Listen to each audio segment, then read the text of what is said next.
26 de abril de 2018. Palmeiras vence o Boca Juniors, cala a Bombonera e é a primeira equipe a garantir a classificação para as oitavas de final da Libertadores. Corinthians empata com o Vitória no primeiro confronto das oitavas de final da Copa do Brasil. Daqui a pouco, no Gazeta Esportiva, quem foi que disse que é preciso ser macho para jogar no Coringão? A gente não canta São Paulino é bicho, a gente não fala nada dessas coisas, não. Tem que ser humano para jogar no Corinthians. Longe de definir a equipe titular, Diego Aguirre comanda mais um treino do São Paulo. Domingo tem jogo contra o Fluminense no Maracanã. Diogo Vitor é flagrado em exame antidoping e diretoria do Santos suspende preventivamente o jogador. E ainda, Vera Cruz, Campinas e São Bernardo acertam os últimos detalhes para a primeira partida nos playoffs, daqui a pouquinho pelas quartas de final da LBF. Oi, pessoal, boa noite. O Gazeta Esportiva está no ar. Ontem, lá na Argentina, o Palmeiras venceu o gigante Boca Juniors e confirmou a classificação para a próxima fase da Libertadores. Eu disse que o Verdão ia vencer. Disse sim. Primeiro. Não importa. Importa que você disse, Flávio disse que não e eu disse que sim também. Agora, o Palmeiras se tornou o 5º clube brasileiro a vencer o Boca no estádio de La Bombonera, para a tristeza do Celso Cardoso, porque torce pro Boca, nessa história do torneio. Veja como foi. Foi um jogo de altíssimo nível, né? Como eu falei anteriormente, taticamente, tecnicamente, fisicamente, a confiança dos atletas em reproduzir a estratégia que a gente havia traçado, para mim foi um determinante para que a gente conseguisse vencer. Um jogo seguro, né, boa parte do tempo, não permitindo que o Boca dominasse as ações do jogo, e hora contra-atacando, hora com posse, né, foi um grande jogo sem dúvida nenhuma, né, o nosso adversário valorizou muito, né, porque a gente sabe como é difícil vencer aqui dentro. A gente sabia que ia ser um jogo muito difícil, né? A gente sabe da nossa grandeza, da qualidade do nosso time. Sabia que se a gente marcasse eles bem, a gente poderia fazer os gols. Tivemos a oportunidade de fazer 2 gols, fizemos. Quase ainda conseguimos fazer ainda o terceiro gol. Acho que a equipe está de parabéns pelo jogo que fez hoje, seguro. Marcamos bem, jogamos nosso jogo. Agora é descansar e pensar domingo na Chapecoense.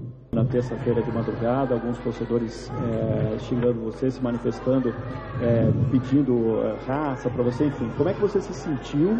Eu sempre que eu pus essa camisa, sempre joguei com muita vontade, com muita raça. Mas acho que nem lá no hotel nem foi alguns torcedores, foi um torcedor só que estava falando. Tenho certeza que o Palmeiras tem 17 milhões de torcedores.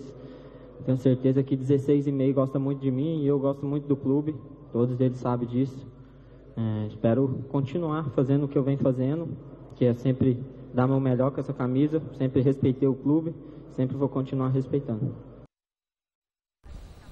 Grande noite para você que acompanha o Gazeta Esportiva. Cheguei até a escrever na minha coluna no site Gazeta Esportiva. E foi uma vitória gigantesca. O Palmeiras se comportou realmente como um gigante.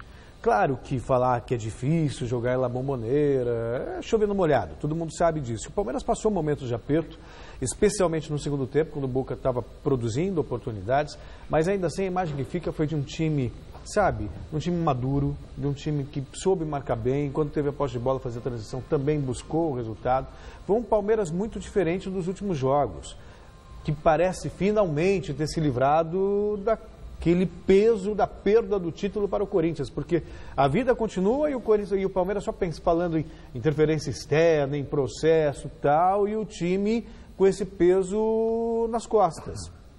Acho que foi uma vitória não só para dar moral e confiança, mas também para fazer com que o Palmeiras, sabe, caminhe olhando para frente, esqueça um pouco o passado. Uma vitória que, de quebra, já garantiu a classificação antecipadamente, um feito memorável. Por muito tempo vai ser lembrada essa vitória em La Bombonera por 2-0. Primeiro, porque é raro isso acontecer. E segundo, porque não foi uma vitória casual. O Palmeiras realmente fez por merecer e se mostrou à altura da sua tradição. Mestre. Pois é, foi o resultado foi espetacular, né? Mesmo porque parece que o Boca jamais, em Bombonera, tinha levado uma derrota de dois gols de diferença. E foi o que o Palmeiras conseguiu. Do ponto de vista de resultado, portanto, magnífico. Tanto é que já se classificou para a fase seguinte da Libertadores antes, de antemão, né? Agora, olha, eu não gostei do ponto de vista anímico. Sim. Disposição, aplicação em campo e tal, briga, essa coisa.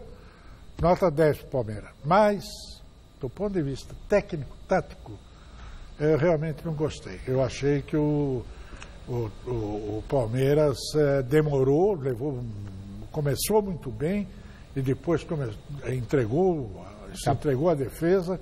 Depois de 2 ataques daquele Pavão, que joga muita bola, hein? Sim, joga muito. O camisa número 7. E, olha, ele no segundo tempo também criou 3 oportunidades incríveis. Jailson mais uma vez. Claro, brilhou. Mas o Palmeiras conseguiu se reequilibrar no jogo, tocou melhor a bola do que tem costumado fazê-lo. E eu continuo não gostando dessa formação o Lucas Lima melhorou também. Sim, foi bem no jogo. Fez um golaço, né? Um gol de craque. Mas eu não gosto dessa formação com esses 2 volantes, não, viu? Felipe Melo e o Bruno Henrique. O Bruno Henrique, acho que os 2 são muito lentos e pouco criativos. Eles marcam bem, se colocam bem e tal. Mas, por exemplo, o Marcos Rocha sofreu que o pão que o diabo amassou ele comeu. Porque ali o Pavão deitou e rolou o jogo inteiro. Precisava alguém para fazer a cobertura do Marcos Rocha, que já não é um grande marcador. O cara certo seria o Tietê, que já jogou naquela posição várias vezes, é volante e tal. Podia entrar no lugar do Bruno Henrique, cobrir ali, fechar a única alternativa que tinha o Boca Juniors. Porque o Boca Juniors tem muito nome, mas não tem time não. O time é fraco. É isso aí. Eu já disse isso quando ele jogou aqui com o Palmeiras. Enfim, belo resultado, grande motivação para o Palmeiras seguir em frente, mas precisa olhar melhor esse time, viu? A enquete de hoje do site gazetesportiva.com é justamente sobre a vitória do Palmeiras sobre o Boca. A gente quer saber o seguinte: a partida de ontem foi a melhor do Verdão no ano? Sim ou não? Participe votando através do site gazetesportiva.com. E aí, foi ou não foi? Eu acho que foi... Teve uma partida que o Palmeiras fez contra o São Paulo que eu acho que o Palmeiras foi impecável. Estava lembrando agora que o Palmeiras foi muito bem. Para mim, o jogo espetacular do Palmeiras foi contra o Novo Horizontino. Sim, aquele que foi goleado. 3-0 lá, né? Foi um belo jogo, o Palmeiras jogou um futebol magnífico. Agora, mas tem que se considerar o adversário também, né? O mais importante. Isso aí. Foi a vitória mais importante do Palmeiras. Tirando que a do Corinthians, que não aconteceu, que seria a mais importante para ganhar o título do Campeonato Paulista. Seria a vitória mais importante. Eu não sei não. Se pro Palmeiras Libertadores é mais importante também. Não. O Campeonato Paulista Vou falar uma coisa. É uma excrescência. Mestre, o palmeirense preferia ganhar o Campeonato Paulista em casa, em cima do Corinthians, do que levar essa Libertadores. Ou seja, querendo insinuar que se pudesse trocar essa vitória sobre o Boca Juniors com o título sobre o Corinthians, o palmeirense trocaria. Com certeza. Bom, a gente segue com o Libertadores. Pelo grupo 4 da competição, o Flamengo visitou o Independente Santa Fé, lá na Colômbia, ficou no empate sem gols. Dependendo do resultado da partida de hoje entre River e Emelec, a equipe carioca pode perder a liderança da chave. Na chegada ao Rio de Janeiro, os jogadores foram recebidos com protestos. Veja como foi. A torcida rubro-negra não ficou contente com o resultado e os muros da Gávea amanheceram pichados. No Porto, o desembarque do time também teve muito tumulto com as reclamações direcionadas ao presidente Bandeira de Melo. Aquela velha história, né? O Brasil está afundando, o Rio de Janeiro está afundando e os caras estão reclamando de um Flamengo que está invicto na Libertadores. Está invicto na Libertadores. Tudo bem, não é a campanha dos sonhos. 3 empates e uma vitória. Mas ainda assim está invicto, está em primeiro na chave. E aí picha muro, porque aproveita o GPS, eu perdi ali a outra frase, vagabundos fracassados. É melhor eu nem lembrar, nem entender qual era a frase, porque eu não vou poder ler aqui mesmo. Né? Mas enfim, Mestre, eu sei, eu não gosto de ser repetitivo, mas eu vou insistir nisso. Eu fico imaginando o que seria do Brasil, do país, se essa mesma disposição para se rebelar contra resultados ruins de um time de futebol, né, essa mesma energia fosse empregada para mudar os rumos do país. Para cobrar político que não faz o que deve fazer, que não usa dinheiro público da maneira correta, que desvia, que faz isso, que faz aquilo, que aprova lei em benefício próprio e não em benefício da maioria da população. Imagina o que seria esse Brasil se tivesse esse mesmo instinto revolucionário, né, que aparece quando o time nem perdeu, empatou fora de casa. Não, isso aí é pau mandado, gente. Como é que você pode, uma torcida pode esculhambar um presidente que tirou o Flamengo da maior encrenca que ele se encontrava há séculos? Você pode reclamar do jogador, você pode reclamar do treinador, que o time não jogou bem essa partida, aquela, mas você ir diretamente em cima do presidente, o presidente que conseguiu organizar aquela bagunça eterna que era o Flamengo, cheio de dívida, sabe? E que contratou o jogador não está jogando, mas ele contratou os melhores caras. Entende? Então, isso é pau mandado, isso é política interna. Bom, tem uma voz do além aqui falando no estúdio, daqui a pouco vão dar um jeito nisso. Não, estou ouvindo vozes. Também está ouvindo? Porque eu já achei que eu estava ficando meio... Bom, seguinte, Flamengo, Palmeiras interessado em Paulo Guerreiro, do Flamengo. Informação exclusiva do site gazetesportiva.com, do nosso blogueiro Bruno Voloche, está lá. O Flamengo não quer nem ouvir a proposta do Palmeiras por toda essa pressão que está vivendo. O contrato do Guerreiro termina em agosto, então ele já estaria livre para ir para o Palmeiras. E ele iria para o lugar do Borja. Mas não foi o Guerreiro que disse que não iria para qualquer outro clube de São Paulo? Aham, vamos aguardar. Aguardem. O Palmeiras não precisa do Guerreiro. Claro que não. O Palmeiras precisa de zagueiro, que está fraco ali, aquele setor. O Palmeiras precisa de melhores jogadores de meio de campo para revezar com o Lucas Lima e com o Guerra. O Palmeiras não precisa de Guerreiro. Já tem o Borja, já tem o outro menino, o William. Davidson, né? Que é isso? E só para nossa audiência rotativa, domingo, Roger Machado, treinador do Verdão, estará conosco ao vivo nos estúdios do Mesa Redonda Futebol Debate. Outros 3 jogos movimentaram a rodada de quarta-feira da Libertadores. Veja os gols. Às 7h15 no Mineirão, tem Cruzeiro e Universidade de Chile. Terceiro colocada no grupo 5 com 2 pontos, 3 atrás da equipe chilena. Raposa precisa de uma vitória para ficar mais pertinho de uma vaga para as oitavas de final. Thiago Neves e Henrique falaram da expectativa para o jogo de daqui a pouco.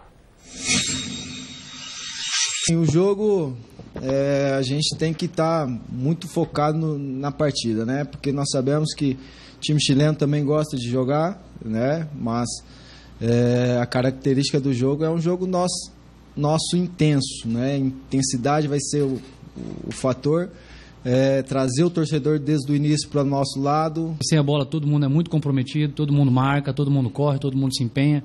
Acho que com a bola a gente jogar um pouco mais, botar mais intensidade, fazer o nosso jogo que a gente vinha fazendo há um tempo atrás, aí de repente deu uma parada. Então acho que é isso que a gente tem que fazer no Mineirão. A gente já conhece e sabe que é bom jogar no Mineirão, o campo é bom, dá para tocar bola. Nós vamos jogar para vencer, e quando se joga para vencer tem que colocar tudo, colocar alma, colocar coração, colocar intensidade, porque só assim que as coisas vão sair da forma que a gente queira. Acho que todo mundo tem essa consciência, que a gente tem que ter um pouco mais de atitude ali na frente, nós atacantes, para que possamos aí fazer um bom jogo.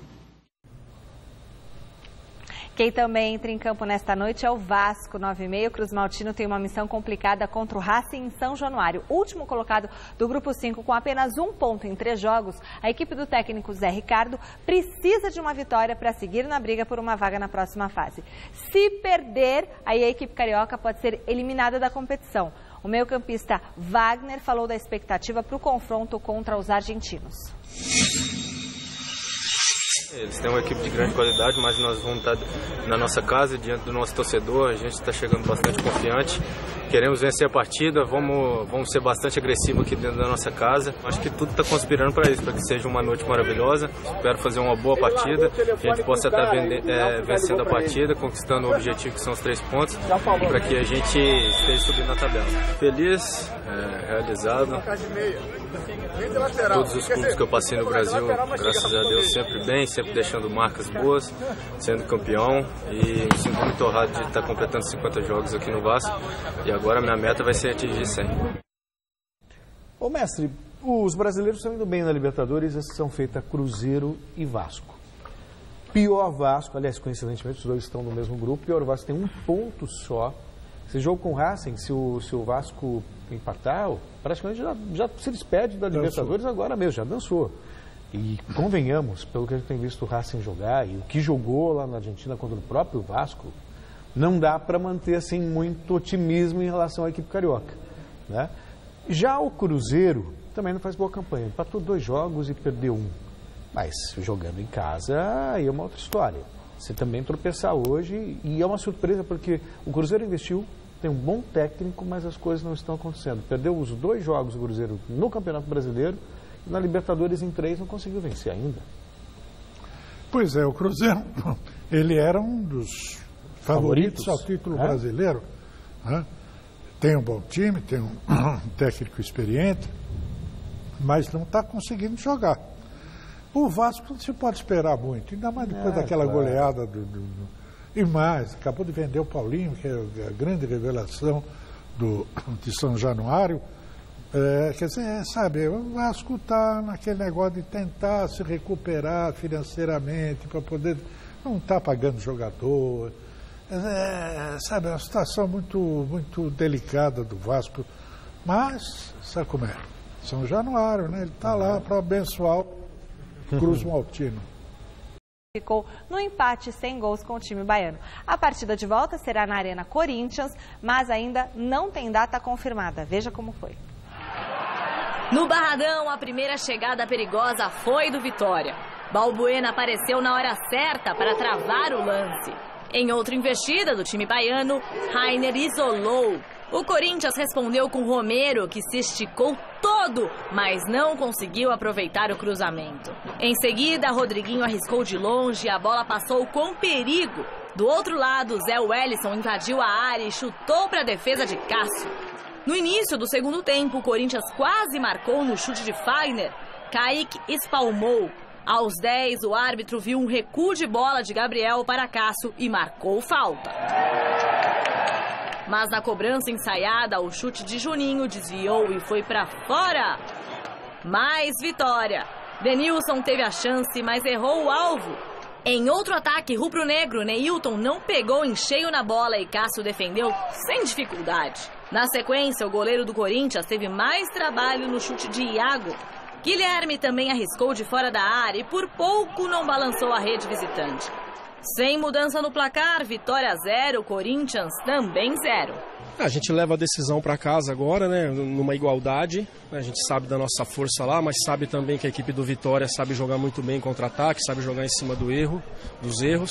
A partir desse momento a gente volta a pensar no Campeonato Brasileiro. E o jogo foi um primeiro tempo muito ruim, muito abaixo, as duas equipes tocando a bola muito de lado, não propondo. Eu não sei se é a sequência para as duas equipes dos jogos também, mas foi um primeiro tempo ruim. No final do primeiro tempo melhorou, as duas equipes procurando mais, chegando mais perto da área do adversário. E o segundo tempo com certeza não foi um brilho, mas foi melhor do que o primeiro tempo, assim, as duas equipes procurando o gol. Ô mestre, eu gosto muito de ver as entrevistas do Carille, porque ele não tem firula, dificilmente tem um jogo que eu não vi. Muitas vezes você vê um jogo horrível.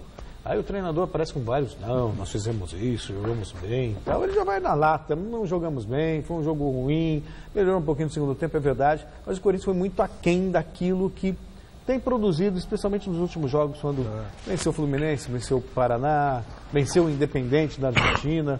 Ontem o Corinthians não mereceu vencer e se tivesse perdido o jogo também não teria sido nenhum absurdo. Mas em termos de resultado, o resultado foi bom. Não tem mais critério do gol marcado fora como desempate. Então, se empatar de novo, sei lá, por 0-0, 1-1, 2-2, 10-10, é pênalti mesmo e vencer o Vitória em casa, teoricamente, não é tarefa das mais difíceis, digamos assim, com todo o respeito que merece a Vitória. Não, o jogo de ontem foi um longo bocejo. Não aconteceu nada. O duro era ficar acordado para ver o jogo até o final. É uma tristeza. Por que você jogou lá? Não, porque é o próximo VT. Bom, agora eu tenho informação aqui, né, do nosso diretor João Batista, é o seguinte. Do Ralf e René Júnior passam por cirurgia. Na manhã desta sexta-feira, informa aqui o nosso repórter Jonas Campos, os volantes Ralf e René Júnior passarão um procedimento cirúrgico no Hospital São Luís, unidade do Morumbi. Ralf sofreu uma luxação no ombro esquerdo nessa partida contra o Vitória e a sua recuperação deve ocorrer em 3 meses. E o René Júnior lesionou o menisco direito, recuperação de 2 meses. Olha as baixas aí. Ou seja, eles só voltam depois da Copa. Porque agora já começa a Copa. O Ralf, até que a saída dele, a entrada do Gabriel, melhorou um pouquinho o time do Corinthians. Porque o Gabriel é mais versátil, né? Dá mais movimentação no meio de campo. Mas são 2 jogadores do mesmo setor, num clube que não tem um elenco. Então, A Arena Itaquera viveu ontem uma noite especial. Tinha telão para acompanhar o jogo de Corinthians em Salvador, mas a festa mesmo rolou com as meninas que estrearam no Campeonato Brasileiro. Veja a reportagem de Alexandre Silvestre. Ela no céu, elas na terra. O jogo do Timão no telão da Arena Corinthians contra o Vitória no Barradão pela Copa do Brasil não é o evento principal para boa parte das 4.000 pessoas que pagaram o ingresso ontem em Itaquera. Tanto que muita gente foi embora depois do futebol feminino. Viemos aí, trouxemos as pessoas, fizemos aí um mutirão, demos amigas para ver as meninas. É isso mesmo? Hoje é pelas meninas. Mas vocês vão ficar um pouquinho a mais para ver pelo menos o primeiro tempo da Copa do Brasil no telão? Se a família quiser, fica. Se não, eu vou para casa. Azar dos meninos. Azar dos meninos. A grande atração é a estreia do time feminino no Campeonato Brasileiro contra as garotas do São Francisco da Bahia. Milene Domingues, ex-jogadora talentosa, veste a camisa do não ao preconceito. Uma iniciativa muito bem bolada pelo Corinthians. Mulher é cozinha e não jogando futebol. Aqui mulher não pode estar no futebol. Realmente são frases que a gente já passou por isso e hoje eu não falo para você que eu passei porque eu não escutei nada, assim, de uns anos para cá. Mas são coisas que acontecem realmente e ainda assim as pessoas insistem com esse preconceito que eu acho muito bobo. A mulher, ela tem direito de fazer o que ela quiser. Ela tem direito de estar onde ela quiser. Nós escolhemos jogar futebol, estamos felizes e vamos continuar. E que o preconceito possa acabar mesmo. Movimentos que vão tomando conta da arquibancada alvinegra. Tem que ser macho para jogar no Coringão, como canta a torcida de vez em quando? A gente não canta isso, a gente não canta São Paulino é bicho, a gente não fala nada dessas coisas, não. Tem que ser humano para jogar no Corinthians. Corintianas contra o machismo, movimento toda poderosa corintiana. A gente sempre está de olho no que está acontecendo dentro do Corinthians, no esporte em geral, referente a mulheres. Então o movimento está aí para isso, para a gente ir atrás dos nossos direitos e lutar por eles. Houve uma mobilização para que isso acontecesse e acho que é um dia histórico. Eu já estou há 22 anos dentro da modalidade. E de uns 4, 5 anos para cá tem acontecido coisas fantásticas assim dentro da modalidade. Seria essa uma bandeira isolada em prol da modalidade ou tem mais gente junto com o Corinthians levantando essa discussão? O próprio Taubaté, que é o nosso próximo adversário pelo Campeonato Paulista, ele fez recentemente uma campanha, né, também numa direção parecida. O Juventus fazia esse trabalho junto com alguns outros clubes, mas de forma muito ampla. Então, se todas aquelas jogadoras que foram formadas no Juventus, o Juventus estivesse recebendo dinheiro hoje, com certeza ele receberia uma receita muito maior para o feminino do que o masculino, e o feminino poderia até ajudar o masculino nas minhas contas, aí no meu ponto de vista. Com bola rolando, as meninas do Corinthians vencem de goleada, 4-1. Pela ordem, gols de Grazi, Adriana, Milene e Cacau. E as que perdem também comemoram, porque é um outro resultado além do placar que realmente importa. Zagueira artilheira, gol de honra na Arena do Corinthians, valeu a pena, apesar da derrota? Oxe, eu já treinava a semana, ainda brincava nos treinos. Olha, eu vou ser a primeira zagueira a fazer um gol lá na Arena Corinthians. E graças a Deus pôde me abençoar e ajudar a minha equipe. A gente não saiu com o placar que a gente esperava, mas a gente correu até o fim. O importante é não desistir nunca. A emoção individual, a gratidão coletiva. As lágrimas de quem realiza um sonho. Por que você está chorando? Muita emoção, sou grata por tudo, Deus é muito maravilhoso. E eu entrei esse ano, tive a oportunidade de entrar no São Francisco e as meninas treinaram muito para chegar aqui e eu estou muito feliz. Essa torcida, muito gratificante. Muito bem, machões de plantão. O futebol também é delas, viu? Hoje é o dia das minas, mano. É nós, é mina e mano, tudo junto. Estamos todo mundo junto aqui, tudo na paz. Respeita as minas, que é Corinthians! Respeita as minas, toda essa produção não se limita a você.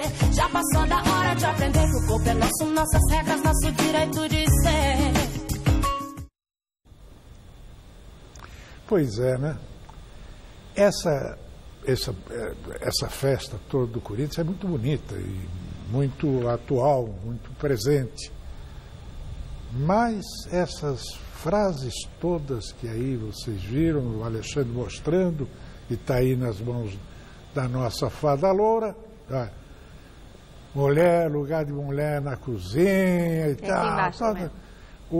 Não se espante se isso tudo ganhar uma proporção inesperada, porque o mundo todo, não é só no Brasil, mas no Brasil principalmente, no mundo todo, nós estamos vivendo um momento de retorno muito grande, de volta de movimentos conservadores, retrógrados, e que certamente vão usar essas frases como bandeira no futuro muito próximo, se o brasileiro não abrir o olho, viu? Olha, e aqui eu agradeço ao time feminino do Corinthians que mandou a camisa para mim também, nessa campanha Calhe o Preconceito, hashtag Calhe o Preconceito, porque o número de mulheres praticantes de futebol não para de crescer. Linda a camiseta aqui, tô com vocês nessa luta aí sim, porque já passou da hora das pessoas reverem os seus conceitos, né?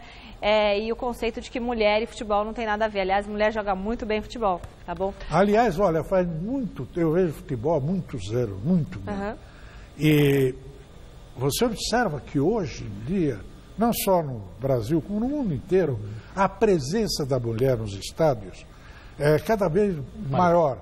E assim, torcendo, tendo participando realmente do espetáculo com gosto, como quem já entende de futebol, coisa que não acontecia no passado. Opinão. A mulher que ia ao estádio ia para se exibir ou ia acompanhando o marido e tal. Mas hoje não, hoje a mulher vai como torcedora, em grande quantidade, o que eu acho ótimo isso. Muito legal. E aqui, ó, no lugar dessas frases aqui, em breve, o time feminino do Corinthians espera o quê? O seu patrocínio, tá certo? Ó, aqui em cima, aqui embaixo, no braço, tá bom? Vamos patrocinar aí o time feminino, o futebol feminino do Brasil. No outro jogo que movimentou a rodada de ontem na Copa do Brasil, o Grêmio venceu o Goiás no Serra Dourada por 2-0. Veja. No estádio Serra Dourada, o time gaúcho mostrou o cartão de visitas logo no começo do segundo tempo. Com direito a drible de chaleira, em um dos marcadores, Everton marcou um belo gol. 1-0 Grêmio. Dentro da área, Luan foi derrubado e o árbitro marcou pênalti. Ele mesmo foi para a cobrança e não desperdiçou. Final, Goiás 0, Grêmio 2.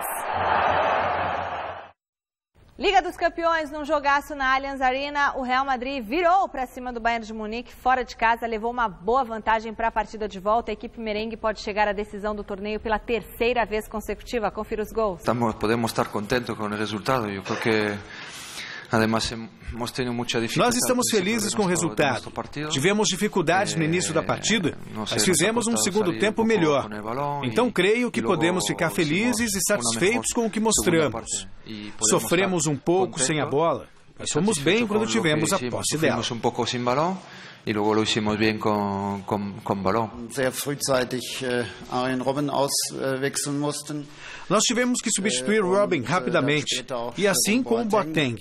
Além disso, o segundo gol também foi um presente para eles.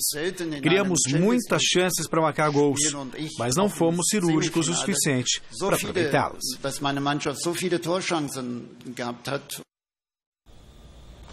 Pois é, mestre. Diga, porque eu até falei bastante sobre isso ontem. O Heinkes está muito certo. Ele perdeu o Robin logo no começo do jogo e é o jogador que faz a diferença no time do Bayern e em qualquer time. Claro. Sobretudo numa final de um jogo importantíssimo desse. Depois perde o Boateng. E já não tinha o Vidal, já não tinha o Alaba, né? E o Coman, que seria uma alternativa para lateral. Agora o que eu quero é dar os parabéns ao Zidane, né?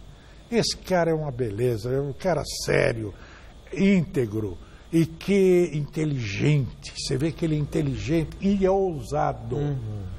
No momento em que ele perdeu o Carvajal, que é o lateral direito, ele poderia botar lá o Kovacic, né? Lá na lateral dele, embora fosse um volante, mas que podia jogar marcando lá. Enfim, um jogador de meio de campo, marcador e tal. Não, ele botou o Lucas Vázquez, que é um ponta-direita ofensivo, daquele lado para manter o Real já está ganhando 2-1. Pois é. Quer dizer, essa coisa que os caras aqui deviam aprender, viu? E a coragem. E o medo, né? Ainda cheio de dúvidas, o técnico Diego Aguirre segue preparando o São Paulo, que no domingo vai ao Rio de Janeiro enfrentar o Fluminense pela terceira rodada do Paulistão. Alexandre Silvestre tem as informações do Tricolor. Treino aberto para a imprensa por uma meia horinha no CT da Barra Funda, antes do convite para a gente picar a mula. Acabou, filho. Acabou. Tchau, vambora, já era, deu. Mistério e privacidade no São Paulo. O professor Diego Aguirre irá manter o rodízio? Qual o time titular para a próxima rodada? Contra o Ceará, Jusilei foi poupado. Valdívia, Nenê e Regis começaram no banco.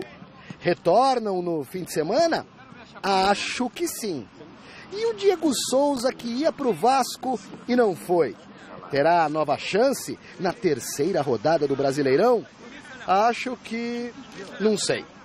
Lá no fundão do campo, Reinaldo recuperado de lesão na coxa e o recém-contratado Gonzalo Carneiro, aparentemente livre de dores no pubis, trabalham em separado e ainda não devem ser relacionados. Bom, para o jogo de domingo contra o Fluminense no Maracanã pelo Campeonato Brasileiro, dá para garantir pelo menos que o zagueiro Rodrigo Caio machucado está fora e que o substituto provavelmente será o Bruno Alves. 3 zagueiros? Linha de 4. Qual será a formação do tricolor e com que peças à frente do goleiro Sidão, que treina firme para continuar sem ser vazado na competição? O presidente Leco, que veio assistir ao treinamento do começo ao fim, talvez saiba. Opa, tempo esgotado em busca de pistas. O assessor com educação e bom humor acaba com a nossa graça, apesar do esforço por um chorinho do meu cinegrafista. Não pode ficar mal um pouquinho, não? Só mal um pouquinho? 5. Tanto mistério para nada. Nós sabemos que vai jogar com 3 zagueiros, 2 volantes, 2 laterais, 10 jogadores atrás. E depois vem dizer assim, o São Paulo precisa treinar chute a gol porque não está fazendo gol. Claro que precisa. Não tem ataque. Não usa os jogadores que estão lá. Aliás, tem de ser a melhor defesa dos últimos tempos em contrapartida do pior ataque. Tem 800 atrás, tem que ser a melhor defesa. Agora tem que o futebol é para fazer gol, é para jogar ofensivamente. E o São Paulo só está ali, não, tem que arrumar a cozinha primeiro. Ah, meu Deus do céu. Santos, o meia atacante Diogo Vitor, revelado nas categorias de base do Peixe, foi flagrado no exame antidoping. A informação foi divulgada nesta quinta-feira. A Federação Paulista de Futebol solicitou o exame padrão depois da partida do dia 21 de março diante do Botafogo de Ribeirão Preto, pelas quartas de final do Paulistão. O alvinegro praiano não divulgou qual foi a substância encontrada na urina do jogador, mas informações apuradas pela imprensa indicam aí a presença de metabólicos da cocaína. A diretoria do Santos afastou o atleta de 21 anos preventivamente e reiterou total apoio neste momento complicado da carreira dele. Já o empresário de Diogo Vitor negou o uso da droga e deve pedir um exame particular. Caso o resultado da contraprova confirme a presença da substância, o jogador pode ser suspenso por até 1 ano. Mais informações, site gazetesportiva.com. É uma pena, mas o jogador, na hora dessa, ainda mais um jovem de 21 anos, precisa de ajuda mesmo, né? A gente volta a falar do Corinthians, que depois de empatar em 0-0 pela Copa do Brasil, desembarcou nesta tarde em São Paulo. Veja como foi a chegada do Timão com o Jonas Campos. A vitória não veio na bagagem, mas o Corinthians retornou de Salvador com um bom resultado fora de casa pelo jogo de ida das oitavas da Copa do Brasil. Com o 0-0 de ontem, já são 5 jogos consecutivos de invencibilidade. O time é muito concentrado, né, no que faz dentro de campo, com o Carille falando o tempo todo. Nós ficamos felizes, né, de estar sempre ganhando. Dentro de casa, fora de casa. A sequência continua e o Corinthians agora vira a chavinha. Sai Copa do Brasil, volta Campeonato Brasileiro. Único time com 100% de aproveitamento na competição, o Timão visita o Atlético Mineiro neste domingo no Independência, em partida que contará com a presença de um espectador ilustre, o técnico Tite. Sempre é bom estar ouvindo isso, né? Tite lá, vendo o jogo. Mas nós vamos lá para fazer um belo jogo lá dentro, concentrado, que nem eu disse, e sair com a vitória. Você em grande fase, né? Fazendo jus ao apelido de Sid Bale. Daí eu sou o Sid Clay mesmo, eles que gostam de brincar assim. Mas fico importante, tô importante no time, fico muito honrado com isso, que estão me dando valor. É o Corinthians de Sid Clay em grande fase, mas numa sequência pesada de jogos. Nós treinamos pouco porque muitos jogos, sabe, o calendário brasileiro é desse jeito, mas nós sabemos o que tem que fazer dentro de campo. Nós estamos bem treinados, todo mundo está treinado para chegar lá em Minas, conseguir um resultado bom lá dentro. A preocupação para esse jogo e para a sequência da temporada fica por conta do volante Ralf, que desembarcou de Tipóia por conta de uma luxação no ombro esquerdo. O jogador, que deixou o gramado chorando contra o Vitória, passará por exames nesta quinta-feira para saber se vai ou não precisar de interferência cirúrgica. Caso precise, Ralf poderá desfalcar o Corinthians por até 2 meses. O Ralf é um belo jogador, mas que nem eu falei, o time todo concentrado, todo mundo está treinado, quem entra consegue jogar bem, não vai ser diferente com o Gabriel. Bom, só para lembrar, né, quem não está acompanhando o Gazeta Esportiva desde o começo, essa matéria foi feita um pouco mais cedo, já saiu a confirmação, o Ralf vai ter que operar e só vai voltar depois da Copa do Mundo.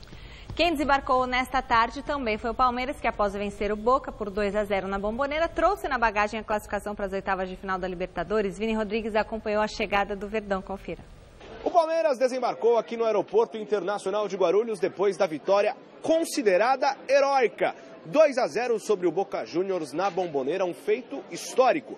É o primeiro time brasileiro na história a vencer o time argentino na casa deles por 2 gols de diferença. Apenas o 5º time brasileiro a conseguir tal feito. Os jogadores passaram aqui pelo saguão do aeroporto de Cumbica há pouco e foram recepcionados por algumas dezenas de torcedores que, entre outros nomes, gritaram o nome de Dudu, chamaram de Dudu Guerreiro, tiraram muitas fotos, como a gente vê aí nas imagens. O Jailson, goleiro, também foi bastante elogiado e recepcionado pelos torcedores. Com isso, o Verdão já se prepara para a continuidade do Campeonato Brasileiro. Domingo tem a terceira rodada contra a Chapecoense no Allianz Parque, 4 horas da tarde. O Verdão, que é líder do seu grupo e já está classificado às oitavas de final da Libertadores e no Brasileirão, em 2 jogos, possui 4 pontos conquistados, 1 vitória, 1 empate e joga aí contra a Chape buscando a segunda vitória no Brasileirão. Aqui no Aeroporto Internacional de Guarulhos, Vini Rodrigues para o Gazeta Esportiva. Anota na agenda, domingo, 9 da noite, tem mesa redonda Futebol Debate imperdível. Sabe quem vai estar aqui? Roger Machado, técnico do Palmeiras, comandante do Verdão. Vai falar do atual momento da equipe na temporada e também da vitória que calou a Bomboneira. E o técnico da Chapecoense, Gilson Kleina, também já confirmou presença nos nossos estúdios. E tem mais, você vai conferir tudo o que acontece pela terceira rodada do Brasileirão. Imperdível, marque na sua agenda. E eu tenho de presente para você essa camisa linda que o Zete mandou pra gente autografada aqui, porque hoje é dia do goleiro. Parabéns para todos os goleiros do Brasil, em especial para o Zete, que mandou esse presente lindo para os nossos telespectadores do Mesa Redonda. Domingão, tá bom? Vamos falar de Liga de Basquete Feminino? São Bernardo e Veracruz Campinas fazem daqui a pouquinho, 8 horas no ginásio Ubal do Lago, no ABC Paulista, o primeiro jogo dos playoffs das quartas de final. Veja como as equipes se prepararam nas reportagens de Gavini e Adriano Dolfi. Depois de 3 meses e meio de campeonato, 16 rodadas e 72 jogos disputados, chegou a hora mais esperada da Liga de Basquete Feminino. Vão começar os playoffs.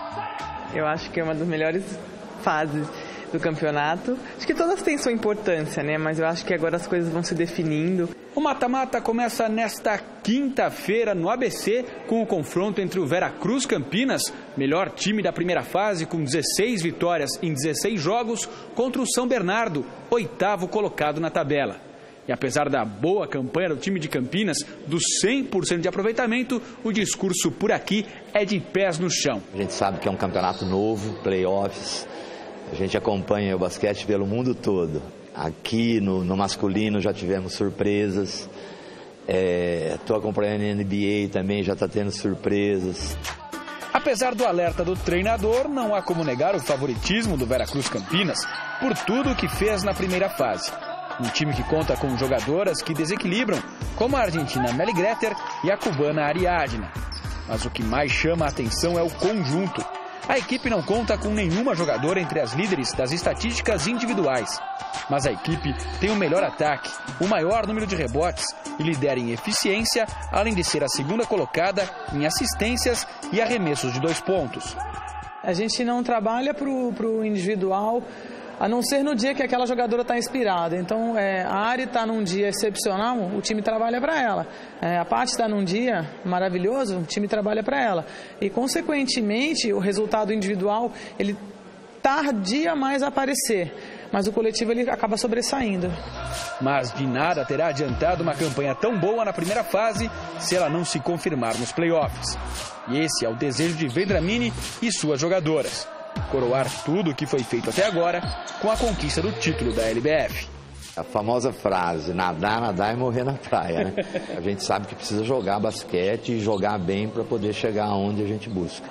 Aqui em São Bernardo do Campo, muita expectativa pelo início dos playoffs da equipe da casa contra o Veracruz Campinas. Ao meu lado, o técnico da equipe, Márcio Belliceri. Márcio, como reverter esse favoritismo? Claro, Veracruz não perdeu nenhum jogo, São Bernardo venceu apenas 4 em 16 jogos, mas agora muda um pouco a chave, é outro campeonato? É outro campeonato, realmente, mas a gente sabe da força, sabe do favoritismo da equipe de Campinas, é uma equipe muito bem treinada, a gente tem que manter uma regularidade maior, né? Nós temos jogos que a gente tem bons momentos, ou bons quartos de jogo, ou até tempos inteiros e começamos mal, ou vice-versa. Então é dentro dessa possibilidade de nós mantermos uma regularidade maior que a gente espera realizar um bom jogo contra Campinas. A ala Tainá é uma das esperanças do São Bernardo Brasolim para o duelo.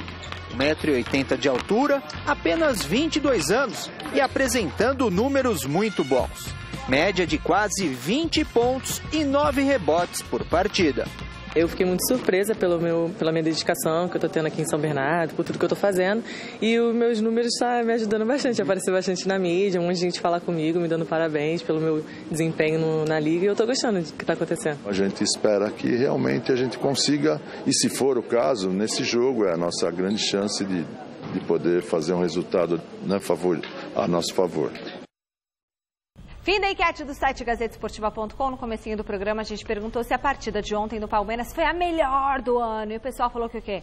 Foi a melhor do ano? Bota João Batista na tela, pelo amor de Deus, que a gente está sem tempo. 51% dos votos diz que sim, mas não está na tela 51%. ainda. 51% dos votos diz que sim. Tchau. Beijo. Tchau. A gente termina falando o quê? Encerramento, homenagear José Pacilhas, baterista da banda Incubo. Senhor amado, 42 anos este homem. Felicidades para você, não te conheço. Tchau.